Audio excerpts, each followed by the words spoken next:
कर्पूर गौरम करुणावतारम संसार सारम भुजगेन्द्रहारम सदा वसंतम हृदयारविंदे भवं भवानी सहितं नमामि। ये भगवान शिव की प्रार्थना का बहुत ही प्रचलित मंत्र है और बहुत अच्छा एक श्लोकों की स्तुति है।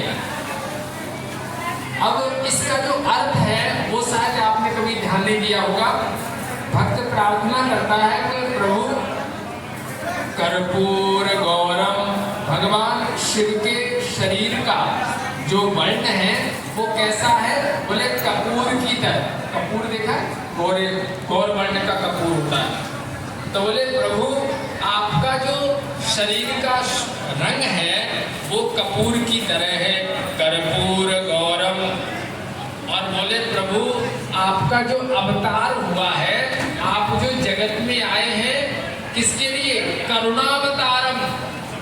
केवल हर जीव पर करुणा करने के लिए ही आप अवतरित हुए हैं। यानी पापी से पापी जीव की यदि भगवान शिव के ऊपर जल चढ़ाएगा तो उस पर भी आप करुणा करके भवसागर से पार उतारेंगे। कर्पूर गौरम करुणावतारम संसार सारम। इस संसार का यदि कोई सार तत्व है तो भक्त कहता है हे प्रभु, हे भोलेनाथ, वो आप ही हो।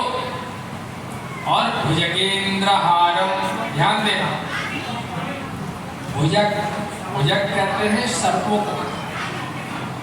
सर्पों के जो राजा हैं कौन? शेषनाग। उस शेषनाग को आपने माला बना करके अपने गले में डाल रखा है।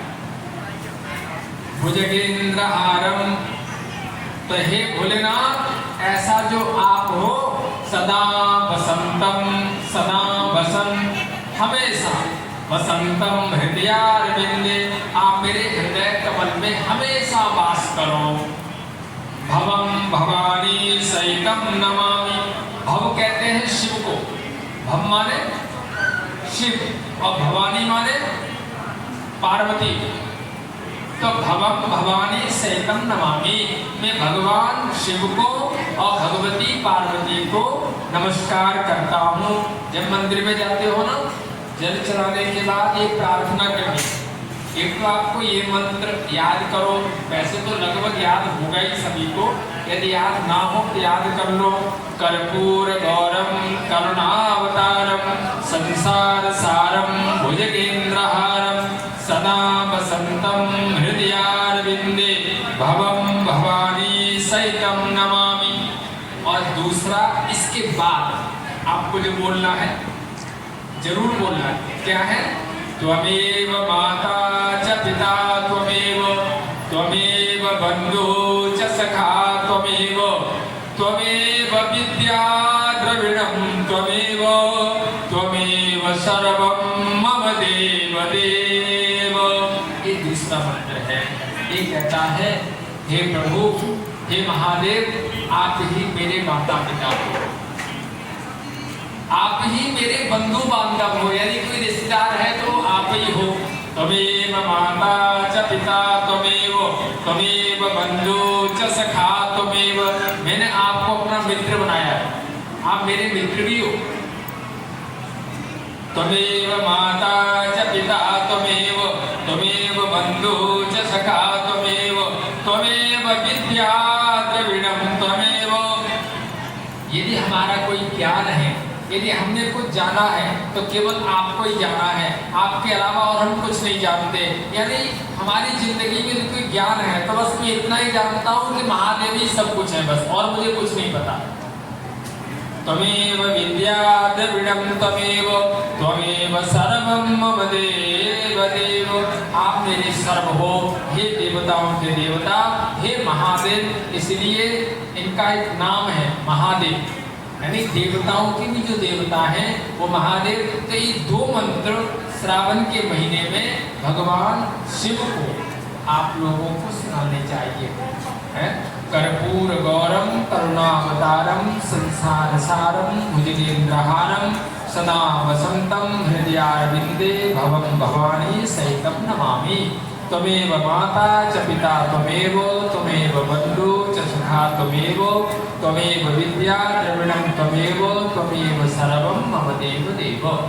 और देखो, यदि किसी का मन, ध्यान देना, यदि किसी का मन सब कुछ होने पर भी परेशान रहता है, यदि किसी का मन घर में सब कुछ है फिर भी मन परेशान रहता है, तो उनको गंगा जल चढ़ाना चाहिए। गंगा जल से भगवान शिव के ऊपर जल की जगह पर गंगा जल पतली धार मारकर आपके मन को शांति मिलेगी। यदि किसी के घर में संतान की परंपरा रुक रही है, वंश परंपरा रुक रही है, किसी के घर में यानी संतान नहीं हो रही है, तो इस पुराण में बातें लिखी है जो मैं आपको बता रहा हूँ, तो उसको दूध चढ़ाना चाहिए, गऊ का कच्चा दूध। उसको फिर गऊ का कच्चा दूध से भगवान शिव का अभिषेक करे, और अभिषेक ना करवा सके तो आप ही चढ़ाए। रोज 1 किलो 1.25 किलो दूध ले जाए श्रावण के महीने में, तो उसकी वंश परंपरा चल पड़ती है। यदि किसी के घर में धन की कमी है, मान लो बेचारा बहुत मेहनत करता है फिर भी उसको फल नहीं मिलता, तो उसको गन्ने का रस चढ़ाना चाहिए, गन्ने का रस। और ध्यान दे, गन्ने के रस में कुछ मिला न हो, नींबू नमक कुछ न मिला हो, शुद्ध गन्ने का जल रस निकाल करके आए, पहले जल चढ़ाए, फिर ओम नमः शिवाय, क्या बोल रहा है, ओम नमः शिवाय, ओम नमः शिवाय बोल करके गन्ने का रस चढ़ाना चाहिए। तो महाराज ये साधारण बातें हैं, यदि आप ये बातें थोड़ा इस श्रावण के महीने में कर सकते हैं तो बहुत अच्छा है। बेलपत्र भगवान शिव को बहुत प्रिय है, ओम नमः शिवाय बोल करके बेलपत्र चढ़ाइए। धतूरा भगवान शिव को बहुत प्रिय है, ओम नमः शिवाय बोल करके। और कोई आपको मंत्र नहीं आते तो सबसे अच्छा मंत्र है ओम नमः शिवाय, जो कुछ चढ़ाते जाए। और ध्यान देना, मंत्र के बिना आपका कुछ भी देवता स्वीकार नहीं करते, इसलिए मंत्र जरूर बोले।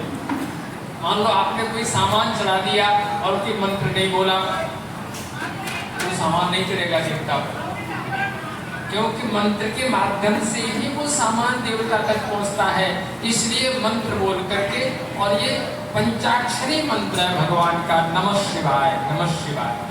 ओम जोड़ने से ओम नमः शिवाय हो जाता है। और एक कभी वहम नहीं करना दिमाग में कि ओम जोड़ना है कि नहीं जोड़ना है, आप नमः शिवाय के साथ ओम जोड़ करके भी चला सकते हैं। मैंने आपसे बात पहले भी कही है कि आप जहाँ जुड़े हुए हो, आपका आचार्य जैसा कहता है उस हिसाब से आपको चलना चाहिए। जगह जगह पूछने की या बताने की जरूरत नहीं है। वृंदावन बिहारी लाल की